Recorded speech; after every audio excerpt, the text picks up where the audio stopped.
In the past year, planar drivers were hitting the market left, right and center with models including the Lrtshouer S12, 7Hz Timeless, Tangzu Heyday amongst them. Today, the brand with the hairy balls, Kiwiears, wants a slice of that pie by introducing their very own, the Melody. The thing about Kiwiears is that they have been on a roll the past few months with fantastic releases such as the Quintet that was really quite a stunner, incorporating 4 different types of drivers, making them sound really cohesive. Of course, the Quintet is at a higher price point and it has been a while since they released a sub $100 IEM. The Melody is here to address that. So this is quite exciting for me as this is a planar IEM that is made to be affordable for folks to have a taste of that planar sound. Obviously, because this is a more affordable IEM, as such the unboxing experience won't be one that is too premium feeling, but I'm content with what is offered. After all, the important bit will be the earphones themselves, and how they sound is really irreplaceable. Anyway, it's just a short plug-in. If you like the content so far, please kindly press the like and subscribe button somewhere down below. It'll help me out a huge bunch, and for those of you who are already subscribed, you guys are fantastic people. Anyways, let's move on. So what I like about Kiwiears is that they have a consistent visual aesthetic that runs throughout their product lineup, always having the name of the IEM spelled in parts as per their tradition in previous models. The Melody is really no different. The box here is quite a small one with the IEMs plastered straight in the center of it. At the side of it, you are told that it uses a 12mm planar driver. So removing the sleeve, you then see the silver print tossing aside that, you then see the Melody sitting in its cutout. Small bit of detail that is under the box is that there is actually foam to ensure that the IEMs do not pop out from the cutout socket thing. More about the IEM later as we move on to remove the layer, and below that is the cable and 2 sets of ear tips. I'm pretty happy to say that the ear tips here are really decent, one of which is a regular sort of ear tip, while the darker coloured one are the ones with a wider bore. These are good and do not go straight to the bin. Apart from that, there is really nothing much else. There isn't a case for you to keep the IEMs. This is probably a measure to keep costs lower for you to enjoy a cheapy planar IEM. I'm fine with this as I like to use my own pouches anyway, and I'd rather not have a pouch than them giving me a half-ass one. So next, let's talk about the build quality of the Melody. The first thing that caught my attention of the Melody is that there is a velvetedness to the chassis of the Melody, and upon closer inspection, it seems that the Melody's chassis is 3D printed with minimal post-processing. This does not mean that it will break easily, but simply just means that it does not have that beautiful gloss that we are more accustomed to see on more expensive IEMs. Personally though, I rather like the frosted velvetiness. The faceplate on the Melody is a simple dark grey colour with the Kiwiears logo lasered on it. The Melody has a 2-pin termination which makes it very handy for cable swaps. The chassis is quite light and sturdy feeling, but I wouldn't really put my ass on these. Sitting on them, I wouldn't recommend it. I don't feel safe doing that, so yeah. So more about the driver. Planar drivers have become a thing, but what you usually get are those of bigger varietals such as the 14mm ones from 7Hz Tangzu or Lrtshouer. The ones included here is a slightly micro version of it at 12mm.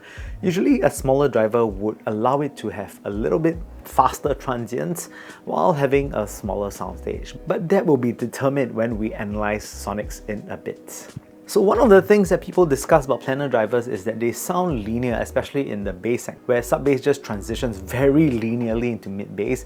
Some folks also feel that the treble on the planars can be a little bit metallic or sizzly, but personally I think that is quite okay for me. Not much information was given about the cable of the Melody, but from what I can see, this is a braided 4-core cable that if you are feeling a bit handy, you can actually convert the 3.5 stock plug into a 4.4 one if you wish. You can do that, but that is not stock in the box. It's quite a nice cable with not much microphonics and even does include a chin stop for the times where you want a more secure fit. Sound as usual, I have included a graph for those of you who need to use it to visualize. It will be up here.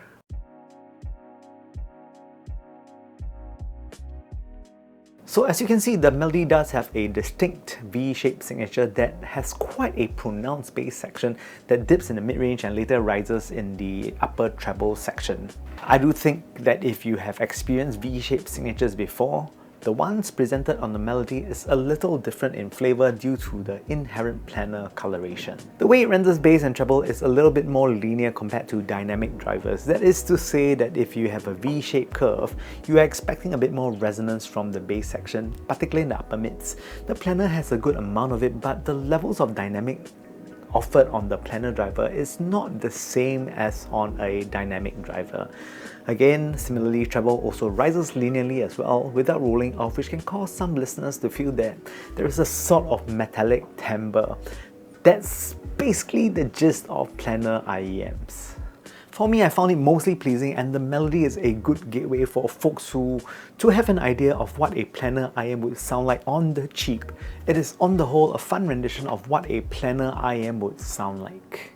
Bass on the Melody is, as mentioned, pretty linear, and what I mean by that is that it has a very natural resonance sub to mid bass section, which is not overly resonant like how you get with some badly tuned dynamic drivers, with what can be described as bloaty bass. This does not have that. None of that nonsense happening here, where bass is of a pretty good clean quality and should suit high quality tracks with good dynamic range as well. For folks who enjoy the rock and other derivative genres, I do find that for these genres they tend to be rather compressed sounding, and as such, the more linear bass response of the Melody does a decent job to keep the energy going, but personally would like to have a little bit more mid-bass kick. Tracks used to listen out for this would be things such as Welcome to Black Parade by My Chemical Romance.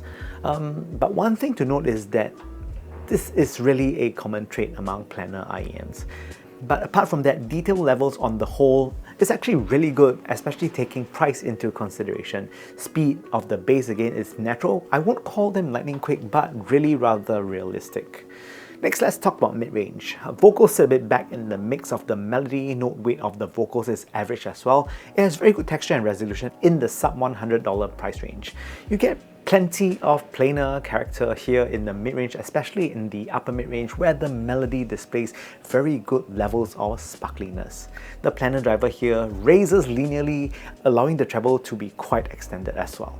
Male vocals are a little thinner sounding than I would personally like, but they do display good levels of resolution. Female vocals, on the other hand, has the very beautiful upper mid-range that lends for a focused yet breathy character that is honestly just breathtaking. Instruments here are well defined on the Melody. Acoustic guitars have this very nice shimmer that lets it sing and ring throughout the mix and really chimes very nicely. Resolution is in line of what is expected at this price point. Treble. The Melody extends very well, and this can be a little bit much for folks who are a little treble sensitive, but if you're not treble averse, you can actually experience a very lovely, airy, sparkly character. Extension is quite good on the Melody, which really adds a sense of air in the tuning of the Melody. Cymbals have very good level of details with very nice sizzle. Next, Soundstage. With regards to width and height, the Melody does quite a commendable job with very good levels of horizontal presentation and okay levels of vertical rendering. Next, with regards to depth and positioning, depth is also very good when it comes to less compressed tracks, as the Melody renders that rather beautifully as well. Positioning again is good for its price point. But now let's go into some comparisons with other IEMs that is priced rather similarly. Firstly, versus the 7Hz Sonus. So the Sonus is a little bit more affordable compared to the Melody and has the more traditional single DD plus single BA configuration. I do feel that the Sonus is a little bit more dynamic sounding, and it's a little bit more forgiving to compressed tracks, as the dynamics of the earphone can compensate for the lack of dynamics in the tracks. The Sonus is also a little more balanced sounding as well, which is a natural warm signature compared to the V shape that the Melody employs. The Melody, by comparison, is a little more extended in the treble region, but a little less dynamic. The Melody shines on tracks where there is huge dynamic range that allows for the planar to really sing beautifully. Next up, versus the Simgot EA500. So comparing the early 2013 darling of an IEM, the Simgot EA500 with the single dynamic driver to the Melody, you get a more natural presentation of music by comparison. They both are similar when it comes to upper mids presentation. Both the EA500 and Melody has this sparkling presentation that shows in the upper mids with female vocals, where both can really enchant your ears. I do feel that the EA500 is a little bit more dynamic when it comes to mid bass and can suit newer compressed recordings better. It is just a little bouncier sounding rather than the more uptight Planar sort of sound. And finally, in conclusion, I think that the Melody is a very competent and cheap planar and great for folks who want a planar flavor in their lineup. It does provide you with much of that planar character at a very friendly price that many will find appealing. Feed it songs with lots of dynamic range and you can hear the Melody really be in its zone and truly sing. And with that said, I hope you liked this week's episode of the Super Shang Super Audio Show, where we talk about some super cool stuff and some super cool audio things. Yeah, thank you so much for watching the show, and thanks for subscribing if you already have. If you have not, please support me a little bit. With that said, once again, thank you guys so much for watching, and I hope to see you guys soon.